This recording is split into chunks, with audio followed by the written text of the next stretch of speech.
खुलुमबाय गासैबो रायजो राजाफोरनि आरो गासैबो प्रेस मिटनि फोसावगिरि नोंथांमोन। दा आं दिनै जार्मनबारि गामिनि रायजोनि जानानै दिनै थांनाय 21 मे 2024 इं खालाराव जार्मनबारि गामिनिनो मुस्रि धनिराम बसुमतारीनि फिसाजो फुंबिलि बसुमतारीया जार्मनबारि गामिखौ मुंख'नानै जेरैबायदि बिथांमोनखौ बैकट खालामनाय बिथांनि न'खरखौ बैकट खालामनानै बिथाङा प्रेस मिटआव होनाय बादिहाय फोसावनाय बादिहाय बिथांनि न'खरखौ बैकट खालामनानै हा फाननो मोना आरो हरावसो मिटिं जायो आरो न' बुसिना होखारनाय दायना बुंनाय हा फाननो मोना बिदि होननानै बायदिसिना गोबां बाथ्रा माने निउस लाइभआव फोसावदों। दा बे फोसावनायनि सायावसो आङो दिनै स्पष्टीकरण होनो होननानै बे प्रेस मिटखौ दिनै लानाय जादों। दा खोथाया जाबाय धनिराम बसुमतारीया जोंनि गामिनिनो रायजो जानाय सासे न'खरसे सुबुं। दा बिथांमोना दिनै बिथांमोननि जा धोरोमारि खान्थिनि थाखाय धोरोमारि बेले बेजेनि थाखाय बिथांमोनखौ गामिनिफ्राय बैकट खालामना दोनदों होननानै दिनै प्रेस मिटआव बे जेनेबा रादाबखौ फोस्रावदों। नाथायबा जों नैबेखौ बुङो बेफोरबायदि कारनाव बेफोरबायदि धोरोमनि बिथिंखौ लानानै धोरोमनि दाङाबाजिखौ लानानै बिथांखौ जोङो बैकट खालामनाय जायाखै। नंगौ जों बैकट खालामनाया नंगौ थार, नाथायबा बिनि गुबै जाहोना आलादा गुबुन। मानोना बिथांमोना जेरैबायदि धोरोमखौ लानानै फुजिदों बेयाव फुजिनायाव जोंहा जेबो हेंथा गैयामोन। बिथांमोना जोंनिफ्राय बिख'ना लादोंमोन, खावलायखादोंमोन बा बिथांमोना गाबख'ना लादोंमोन जे आंहा ओरैबायदि आंनि बिसिनि मेगननि बेराम जादों। दा बे मेगननि बेरामखौ मोजां खालामनोब्ला 16 जरा खुन्थियानि बाथौ दुमनाय आरो बोलि बिधान होनानै फुजियोब्ला बे बेरामा हामगोन होननानै दिनै बिथांमोननि नायखांगिरिफोरा बिथांमोनखौ बिथोन हरनाय लेखा दा बिथांमोना रायजोनिफ्राय सोंदावना नायनानै बिथांमोना बे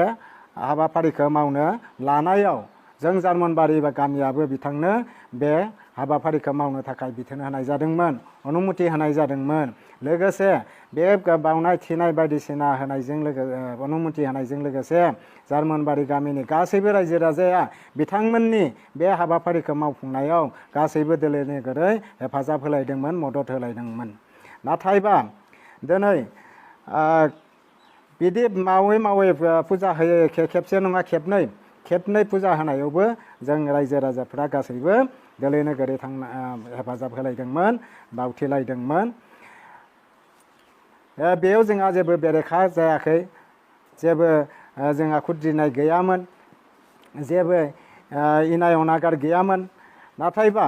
बिदिनो फुजियै बिथांमोननि गेजेराव मा जाखो जों मिथिना मोनबाय जे बिथांमोननि न'खरा जोंनि गामिनि सोरनिबा न'खराव माबा जाहैनो मोना, बायदिसिना लोंहैनो मोना, बायदिसिना मुवा बेसाद बिसोरनि बावथिनाय थिनायखौ जानो मोना, लोंनो मोना, लोङोबाबो जायोबाबो फोरासि होनांगौ, गावसोरा उद्रायना लानांगौ। बेफोर बाथ्राखौ जों मिथिना मोननानै जोङो बेफोरबायदि मानो खालामदों बा मानो जादों बेखौ मिथिनो थाखाय रायजोआ मोनसे लिंथुमलायनानै सावरायलायनो होननानै जोङो लिंथुमलायनाय जादोंमोन। बे लिंथुमलायनायाव बिथां धनिराम बसुमतारीनि बिसि अब्ला माने बिसाय धनिराम बसुमतारीया न'आव थायामोन, न'आव गैया, गुबुन जायगायाव खामानि मावनो थायोमोन। बे समाव दा बेफोरबायदि जानायखौ खोनानानै जोङो बेफोरबायदि मावनायखौ खोनानानै जोङो थाबैनो बे जेंनाखौ सुस्रांनांगौ होननानै जोङो बै धनिराम बसुमतारीखौ जोङो नेयालासै बे धनिराम बसुमतारीनि बिसि दिदोमस्रि बसुमतारी बेखौ लानानैनो बिनि सायाव जोङो बे सोंनाय हरनाय जादोंमोन। बे सोंनाय हरनाय जानायाव बिथाङा नाथाय बे बाथ्राखौ जेबो जोंनि सोंनायखौ थोंजोङै फिननायखौ होआलासेनो बायदिसिना बाथ्रा बुंनानै जों बायदिसिना खोथा बुंनानै बायदिसिना बाथ्रा दान्थे बिदान्थे जालायदोंमोन। दा बेफोरबायदि दान्थे बिदान्थे जालायनायावनो बिदिनो जोंनि रायजोनि मानसिफोराबो सोरबा सोरबि माने बिदिनो रागा रेगि जानानै गोबां बाथ्रा माने दान्थे बिदान्थे जालायबाय। बेफोरबायदि जानायाव दा दिदोमस्रि बसुमतारिया बिथाङा उनाव थांनानै मा जाखो मा खालामखो जोंहा आफादगिरिखौ बिथाङा आथिंजों सुगायबाय एबा जोबाय। दा आफादगिरिखौनो आथिंजों जोबायबा अब्ला बेसेबां माने मुगैथावना बा बेसेबां लाजिथावना बेसेबां अपमाननि खोथा जाहैबाय। जोंनि गामिनि रायजोनि आफादगिरिखौनो जुदि जोबायबा अब्ला गोबाङानो रागा जोंनानै बिनि सायाव बायदिसिना माने बुनो सुंनो इफोरबायदि बायदिसिना खोथा ओंखारलायबाय। दा ओंखारलायदोंबाबो गासै सोरबा सोरबिया बुंदोंबाबो नाथाय बेखौ जों हमथा हमथि खालामनानै जोङो बेखौ दसे स्रि दोनबाय। दा स्रि दोननानै मा जाबाय दानिया आफादगिरिखौनो जोबायबा दानिया बेनि दायनि माबा मोनसे माने दायनिगिरि दाय खेना फोनांनांगौ बिदि होननानै सावरायलायनानै माने दिदोमस्रि बसुमतारिखौ आफादगिरिखौ आथिं हमनानै खुलुमनानै निमाहा बिनो होबाय। नाथाय बिथाङा निमाहा बिनो गारै मा जाबाय रागाजों आङो निमाहाबो बिया आंहा जेबो दायबो गैया जेबो माबाबो गैया आङो रायजोजों सोलिनो हाया आंखौ जि खालामो खालाम आं रायजोजों दिनैनिफ्राय गैला होननानै बिथाङा माने मिटिंखौ गारनानै ओंखारलांबाय। दा ओंखारलांबायबा दा मा खालामबावनो जोङो रायजोआ बिदि बुंनानै थांनायखौथ' जोङो बेखौ जों बुरखाय बुरखि बेसे खालामबावनो। दानिया जों रायजोआ मोनसे समाल'सना सावरायलायनायनि गेजेरजों बिसोरखौ जोङो माने बैकट खालामना दोननाय जादों। बे बिसोरनि न'खराव जोंनि गामिनि रावबो सुबुङा हाबहैनो मोना, हाबहैयोब्ला एसेबांखिनि खना फोनांनाय जागोन, 5,000 फाइन होनांगोन, रायलायनो हाबहैयोब्ला एसेबांखिनि खना फोनांनाय जागोन, 5,000 फाइन होनांगोन, रायलायनो मोना, बबावबा जुदि लोगो मोननानै रायलायनाय नुयोब्ला 5,000 फाइन होनांगोन आरो बिथांनि न'खरनि सोरबा सुबुङा जोंनि गामिनि न'खरनि सोरनिबा हाबहैनो मोना, रायलायलायनो मोना। बिदिहाय जों मोनसे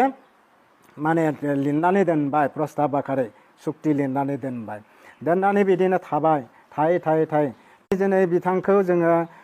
बैकट खालामदोंबाबो धोरोमखौ लानानै जोङो बैकट खालामनाय जायाखै। एसे आगोलाव नोंथांमोननो फोरमायखाबाय जे आफादगिरिखौ जोनायनि थाखायसो बेखौ निमाहा बिनो होदोंमोन, नाथाय बे निमाहा बियावसो जों बिथांखौ गामिनिफ्राय एरख'ना दोननाय जादों एबा बैकट दोननाय जादों। आरो बेयाव जोङो साइन बर्डबो मोनसे होखाना दोननाय जादोंमोन जे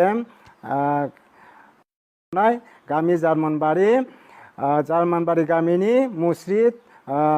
कामरा बसुमतारिया गामिनि बारगा बेरेखा खामानि मावनायनि थाखाय बिथांखौ गामिनिफ्राय बैकट खालामना दोननाय जाबाय। बिदि होननानै जों साइन बर्डखौ बिदि होननाल' जोङो बेयाव लिरदों। बेयो धोरोमनि खोथा जेबो लिरनाय गैया। दा बिदिनो सोलिलायना थानानै बिथाङा माबा मोनसे थाखा फैसानि गोनांथि जानायाव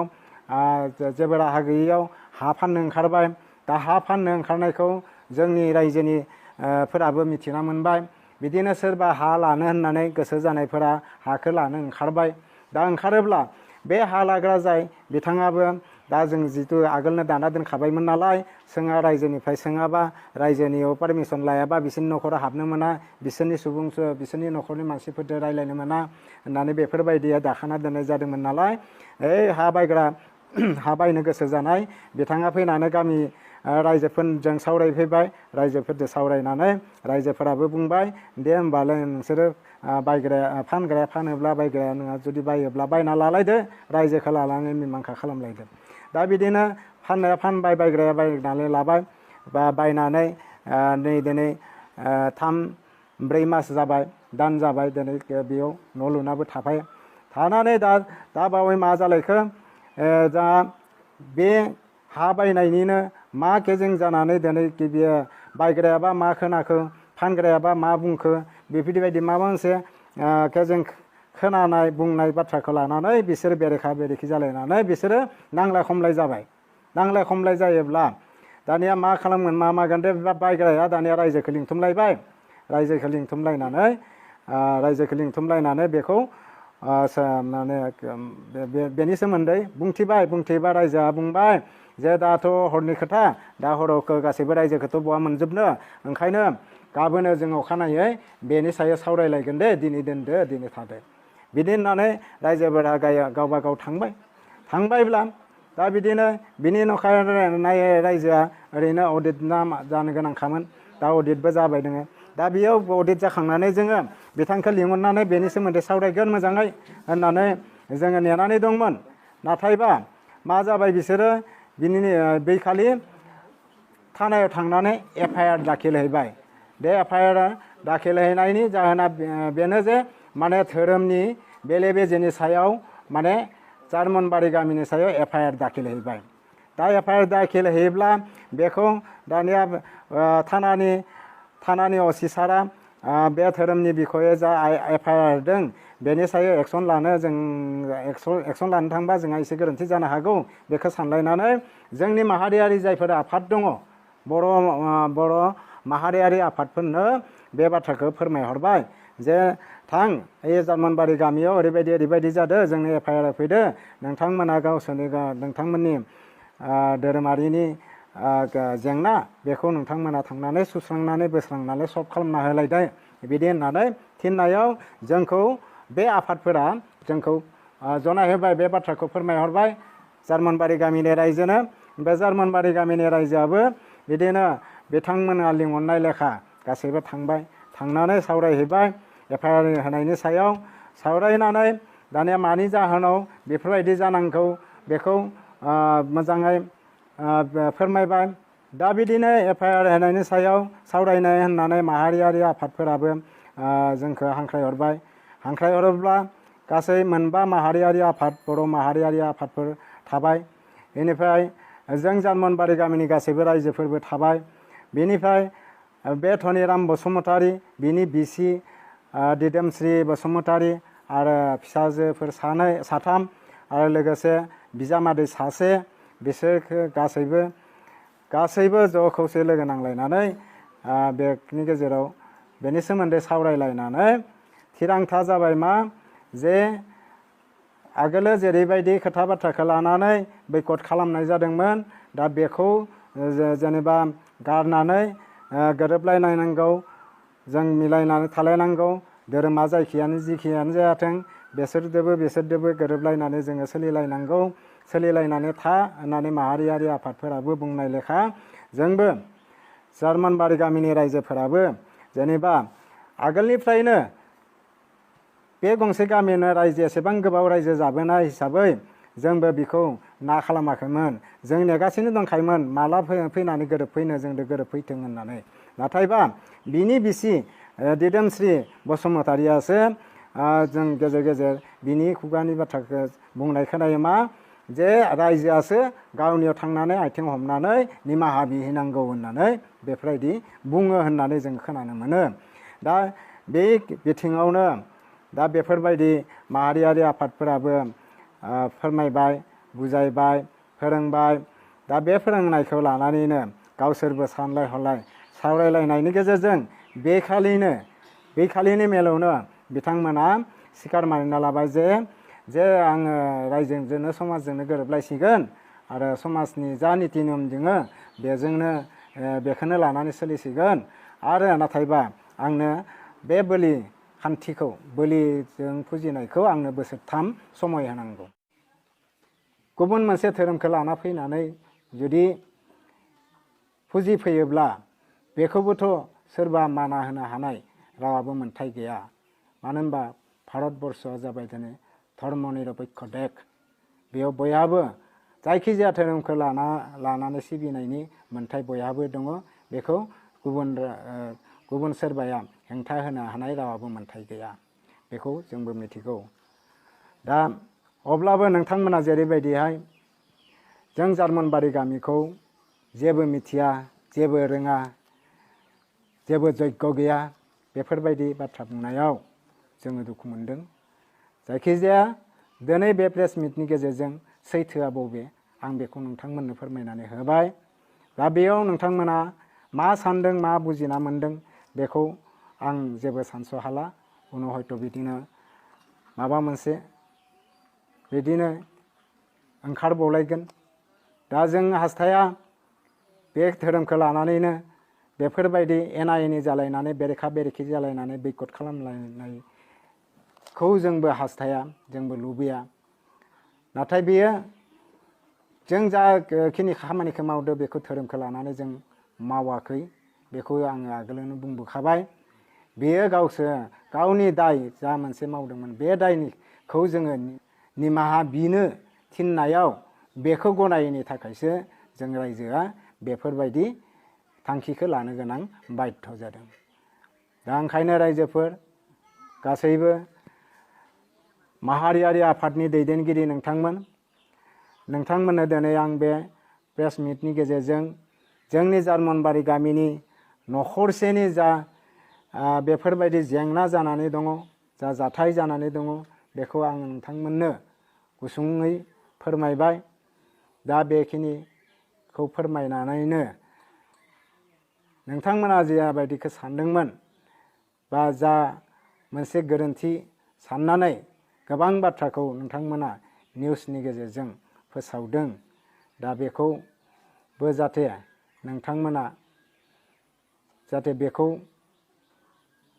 नोंथांमोना आरोबाव बेफोरबायदिखौ जाहाथे फोसावनाङा। धनिराम बसुमतारी, दिदोमस्रि बसुमतारी बा बिथांमोननि फिसाजोफोर दङ, बिथांमोनखौ आं गुरैयै रायजोनि जाना खावलायदों। जों दाबो नोंथांमोनजों जोङो जेबो बेरेखा गैया, बैकट खालामना दोनदोंबाबो जोंहाबो गोसोआव गुद गुद जानानै दङ। नोंथांमोनखौ जों बोरैहाय बोजबना लानो हागोन। दा ओंखायनो नोंथांमोना जेरावखि थायाथों मानो फैनानै रायजोजों गोरोबफैनांगौ। आगोल जेरैबायदि सोलिदोंमोन बेफोरबायदि सोलिनांगौ। आं बेखौ दिनैनि प्रेस मिटनि गेजेरजों नोंथांमोनखौ खावलायहरदों। आंनि दिनैनि बे प्रेस मिटखौ एसेयावनो फोजोबबाय। गोजोन्थों। जोंखौ जे बोरै बिथांमोना एसेबां बेरेखा गोसो लानानै जोंखौ बेफोरबायदि माबा मुं सुनायखौ जोङो दुखु मोनदों। दा बिदिनो दिनैसिम बिथाङा नुजाफैयाखै। दाथ' जों बेखौ गोरोबलायनानै थाबाय। बिनि उनाव दा जों बेफोरबायदि गोरोबलायनायखौ बे फुंबिलि बसुमतारीयाबा मिथिगोना मिथियामोन, दा बेखौ जों मिथिलिया। नाथायबा बिथाङा दिनै 21 मे 2024 खालाराव जोङो मिलायखांनायनि उनावसो बिथाङा बे प्रेस मिटआव बे रादाबखौ फोसावबाय। दा बिथाङा जे बे रादाबफोरखौ बिथाङा न'आव थायालासेनो गावसोरनि न'आव जोंनि रायजोआ जे ओरै मावदों थोरै मावदों, अत्याचार खालामदों, न' बुसिदों, दायना अजा होननानै रायफैदों बुंफैदों, बेफोर खोथाखौ न'आव थायालासेनो बिथाङा बोरै मिथिखो आरो दिनै एसेबां गोजान जायगायाव थानानै न'निफ्राय एसेबां गोजान जायगायाव थानानै बोरैहाय दिनै बेफोरबायदि प्रेस मिटआव माहारियारि आफादफोरजों गोरोबनानै जों थानानिफ्राय FIR-खौबो जों बोखांनानै लाना फैनानै जोङो बिनि न'खरावनो फैनानै गोरोबलायनायनि रंजा खुसि जालायनानै जों बिदिनो जालाय लोंलायबो खालामनाय जाबाय। नाथायबा बे माहारियारि आफादफोरखौ लानानै जा सावरायमेल जादोंमोन बे सावरायमेलावथ' बिथां फुंबिलि बसुमतारीया बे मेलाव बिथाङा गैयामोन। दा बेफोरबायदि सावरायलायनायनि गेजेरजों मोनसे माहारियारि आफादखौ लानानै सावरायलायनाय बे मेलाव गैयालासे बिथाङा बेफोर बाथ्राखौ मिथियालासे दिनै बेफोरबायदि प्रेस मिटआव जोंनि जार्मनबारि गामिया गावसोरनि न'खरखौ एसेबां उत्पात खालामहैनाय, बेफोरबायदि बायदिसिना उदखारि खालामहैनाय, न' बुसिहैनाय, मोना मिथिं जानानै दमहैनाय, बेफोर बाथ्राखौ बिथाङा न'आव थायालासेनो बोरै मिथिखो न'आव बेफोरबायदि जादों होननानै काहिनिखौ बोरै मिथिखौ? दा बेखौ जोंनि सोंनाय। दा दिनै जों बेफोरबायदि फोसावनायाव जों दुखु मोनदों। बेफोरबायदि फोसावनायखौ लानानै बेसेबां सैथो बेसेबां थार बेखौ बिजिरना नायालासेनो दिनै जायफोर आफाद, जायखिजाया आफादनि धोरोमारि आफाद बा बायदिसिना आफादनि दैदेनगिरि बिथांमोना बायदिसिना जार्मनबारि गामि आरो बे हालाम सिमेन्ट सापरिया हालाम बे ओनसोलखौ बायदिसिना बुंसावदों। बेखौ जोङो खोनानानै मिथिनानै जोङो दुखु मोनदों। मानो होनब्ला बिथांमोना गुबै सैथो बाथ्राखौ मिथिया हसिया बिथां सासे हिन्जावसा गथ' सासेया बेफोरबायदि बुंनानै फोसावनायखौनो नंगौ होनना सानना लानानै जोंनि सायाव बेफोरबायदि बांसावनायखौ, बेफोरबायदि मुं सुनायखौ जों दुखु मोनदों। ओंखायनो रायजोफोर आरो गोबां माहारियारि आफादनि दैदेनगिरि मानगोनां नोंथांमोनाबो बेनि सायाव बे धोरोमनि सायाव बे जाथाया जादों होननानै नोंथांमोना दासान बेखौ नोंथांमोना जुदि गोसोआव सानदोंब्ला बेखौ दिनैनिफ्राय ज्राब गारनानै जाहाथे जोङो नैबे न'खरजों आलो गोजोनै गोरोबलायना थानो हायो बेखौ आफा इसोरनि सेराव नोंथांमोनाबो जाहाथे आर'ज गाबनानै बोर सारस्रिहरो बेखौ हास्थायो। लोगोसेनो जोबथारनायाव आं नैबे बिथां धनिराम बसुमतारिया जा दिनाव बिथाङा रायजोखौ खोथा होनानै दिनै साननै सानथामनि उनाव आं फैफिनगोन फैनानै आंनि जा मावनो गोनां हाबाफारि बावनाय थिनाय बे हाबाफारिखौ आं मावफुंगोन आरो नोंथांमोननोबो आङो खबरखौ होगोन खौरांखौ होगोन होननानै जेरै जिदिना ओंखारलांदों बे दिनैसिम नुजाथिफैयाखै नुफैयाखै न'आव दिनैसिम फैयाखै। ओंखायनो धनिराम बसुमतारि दिदोमस्रि बसुमतारि बा बिथांमोननि फिसाजोफोर दङ बिथांमोनखौ आं गुरैयै रायजोनि जाना खावलायदों जों दाबो नोंथांमोनजों जोङो जेबो बेरेखा गैया बैकट खालामना दोनदोंबाबो जोंहाबो गोसोआव गुद गुद जानानै दङ नोंथांमोनखौ जों बोरैहाय बोजबना लानो हागोन। दा ओंखायनो नोंथांमोना जेरावखि थायाथों मानो फैनानै रायजोजों गोरोबफैनांगौ आगोल जेरैबायदि सोलिदोंमोन बेफोरबायदि सोलिनांगौ आं बेखौ दिनैनि प्रेस मिटनि गेजेरजों नोंथांमोनखौ खावलायहरदों गुरैयै खावलायहरदों आरो नोंथांमोना बे माहारियारि आफादफोरनि सन्मानखौ रैखा खालामनानै जार्मनबारि गामिनि सन्मानखौ रैखा खालामनानै जाहाथे गोरोबलायनानै सोलिलायो बे गामि गंसेया न'खरसे बायदियै गोरोबलायनानै सोलिगोन होननानै नोंथाङा जेरावखि थायाथों मानो आं नोंथांखौ खावलायहरदों सोलिफैनांगौ गोरोबफैनांगौ। दा बायदिसिना निउस पर्टेलाव बायदिसिना फोसावदों आरो इउटुबार बिथांमोनाबो बायदिसिना फोसावदों जार्मनबारि आरो सिमेन्ट सापरि हालामखौ दिनै बायदिसिना मुं सुदों नाथायबा नोंथांमोना जेरैबायदि सानदों जोंनि बे खामानिया बिदि नङा। नोंथांमोना बे फुंबिलि बसुमतारिया जा नंखाय बाथ्राखौ दिनै प्रेस मिटआव होबाय दा बेखौनो नोंथांमोना सैथोआ बबे थार गुबै नंगुबैया बबे बेखौ सायख'आ हसिया बेफोरबायदि गंसे गामि बा गंसे समाजखौ एसे मुं सुनायाव बा बायदिसिना गाज्रि जयग' गैया बायदिसिना बेफोरबायदि बुंनायाव धोरोमनि सायाव सोरबा बुंदों जयग' गैया धोरोमनि बिखय जेबो मिथिया होननानै बायदिसिना फोसावदों। दा बेयाव सोरबा सासेया गुबुन मोनसे धोरोमखौ लाना फैनानै जुदि फुजिफैयोब्ला बेखौबोथ' सोरबा माना होनो हानाय रावाबो मोन्थाय गैया। मानो होनबा भारतबर्षआ जाबाय दिनै धर्म निरपेक्ष देश बेयाव बयहाबो जायखिजाया धोरोमखौ लानानै सिबिनायनि मोन्थाय बयहाबो दङ बेखौ गुबुन सोरबाया हेंथा होनो हानाय रावाबो मोन्थाय गैया बेखौ जोंबो मिथिगौ। दा अब्लाबो नोंथांमोना जेरैबायदिहाय जों जार्मनबारि गामिखौ जेबो बेखौनो लानानै सोलिसिगोन आरो नाथायबा आंनो बे बोलि खान्थिखौ बोलिजों फुजिनायखौ आंनो बोसोरथाम समय होनांगौ बोसोरथाम समय होनांगोन होननानै बिथाङा गाबख'ना लादों आरो बे 18 जरा खुन्थियाजों फुजिनाय खान्थिखौनो आं बेखौनो गनायना लानोसै नाथायबा बेयावनो आङो माने बायदिसिना जिब जिबिखौ बोलि होनानै आं फुजिगोन होननानै बिथाङा गाबख'ना लानायाव जों रायजोआबो बेखौबो जेबो दिमत खालामाखै खालाम नोङो जिदो खालामो बोलिदो खालामो फुल प्रसाददो खालामो जेदो खालाम माथ्र नोंहा जोंजों गोरोबनोल' नांगौ जोंहा धोरोमजों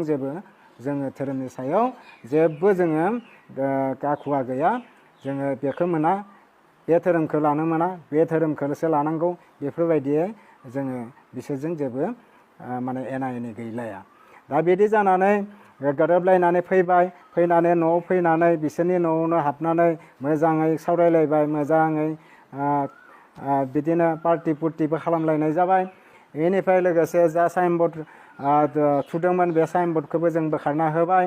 बोखारना होनानै बिदिनो थालायबाय। ओमफ्राय जोङो रायजोनि सोरबा सोरबियाबो बुंबाय भाई बा आदा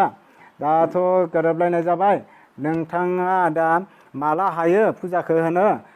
जोंनो खबर हो जोंबो माबा मोनसे नोंनो हेफाजाब होगोन दे माबा मोनसे अनसुंथाइ होगोन माबा मोनसे फिथाइ सामथाइखौनो बायना होफैगोन बा बायदिसिना फुल प्रसादफोरखौनो जोंबो होगोन थाखा फैसाखौनो जोंबो एसे एनैबाबो जोङो नोंनो हेफाजाब होगोन माथ्र' जोंखौल' खबरखौ हो होननानै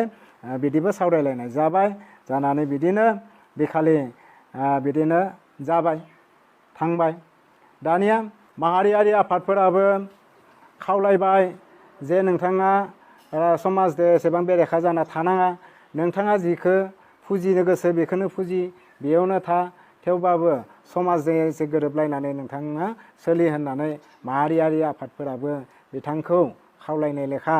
बिथाङा बैखालि माहारियारिफोरनि जा उपदेश होनाय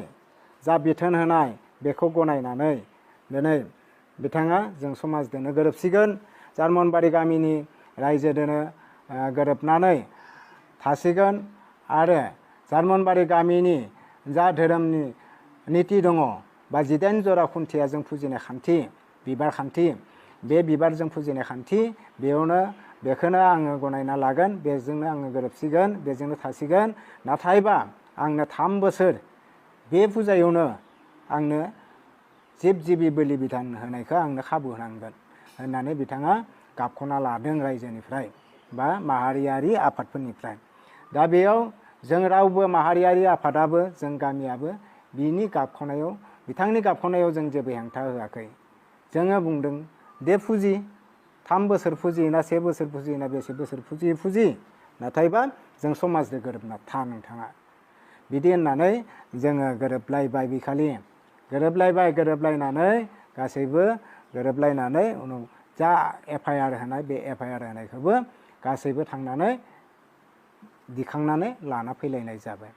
दिखांना लाना फैनानै धनिराम बसुमतारीनि न'आवनो गासैबो रायजोफोरा फैनानै हाबनानै बिदिनो बायदिसिना मोजां खोथा सावरायलायबाय गासैबो गोरोबलायनायखौ मोननानै गासैबो गोसोआव रंजानाय मोनदों गामिनि रायजोफोराबो रंजानाय मोनदों मानोब्ला बै समाव बैकट जाना थानाय समाव एखुथा गोसोआ जोंबो बोरैबा गावसोरखौ लोगो मोनबानो एसे गोसोखौ एसे बोरैबा मोनोमोन आरो मोनखाङोमोन दा बेफोरबायदि गोरोबनायखौ मोननानै जोबोद गोजोननाय मोनदों दा गोजोननाय मोननानै दा बिदिनो सावरायलायनानै थाबाय बैखालिबो बिथांनि न'खरावनो सावरायबाय मोजां गाज्रि सावरायनानै बिथांखौ बुंबाय जे धनिराम भाई बा सोरबा गामब्रा भाई सोरबा आदा आगै दादै नोङो माला जेनेबा फुजाखौ लायो जे दिन तारिख लानानै जोंनोबो खबर होदो जोंबो माबा मोनसे बे फुजानि नामाव नोंसोरनो माबा मोनसे हेफाजाब होगोन अनसुंथाइ होगोन बा फिथाइ सामथाइखौनो एसे नोंसोर आं जा हायो होफैगोन सोरबा बिदिनो बायदिसिना बानस'लायगोन होननानै बुंनानै गासैबो गावबा गाव थांबाय न'खर थांबाय थिग बिदिनो बिनि अखानायै जाबाय उनाव जा बेनार थुदोंमोन बे बेनारखौबो बोखांफिननानै होनाय जाबाय गासै रावबो जेबो बेरेखा गैया जेबो हेंथा हेंसि गैया बै खालि दिनाव जोबोद गोजोननाय माने रायजोआ गोजोननाय फोरमायदों गोजोननाय मोनदों दा बिदिनो थाबाय बै खालि बिनि अखानायै बे रायजोआ बे बाथौ खेराइसालिनो माबा मोनसे खामानि दंमोन बे खामानियावबो बिथांनि न'आथ' जोंनि बाथौ खेराइसालिनि बे सिमासेयावनो बिथांखौ थेवबाबो जोंनि बे बाथौ खेराइसालियावनो बायदिसिना जों हाबाफारि मावलाङो फोरबो मावलाङो नाथायबा बिथाङा बे न'सुंसे सिमासेयाव थानानैनो माने एखुथा जानानै थानो गोनां जादोंमोन दा बे खालि बिथाङाबो जे जोंनि बे खामानियाव फैनानै हेफाजाब होफैनानै बेयाव बुंबाय गावनो धनिराम बसुमतारीया बुंबाय जे भाइफोर आङो दा दाबसे जायगायाव गाबोन थांगोन दायो साननै सानथामसो जानो हागौ ओमफ्राय बिनिफ्राय गिदिंना फैनानै आङो जेनेबा नोंथांमोननो बे फुजा फोरबोनि माबाखौ आं नोंथांमोननो खबरखौ होगोन बिदि होननानै बिथाङा बिदाय लानानै जि थांबाय दिनैसिम बिथाङा न'आव नुजाफैयाखै फ्राय भाग बिथांमोना न'आव थायानो बे न'खौथ' दा बिथांमोना फोसावदों न'आव बुसिनानै बायदिसिना धमकी होनानै होखारो माबायो होननानै नाथायबा बिथांमोन गैयैयाव जों बे न'खौ रक्षनाबेक्षनसो होनानै दोननाय जादों बेयाव बिसोरनि न'खराव सोरनिबा दाउ अमा बोरमा मोसौफोरखौ जों हाबनो होआलासिनो जों रक्षनाबेक्षनसो होना दोननाय जादों बेफोरबायदियाव जोंखौ जे बोरै बिथांमोना एसेबां बेरेखा गोसो लानानै जोंखौ बेफोर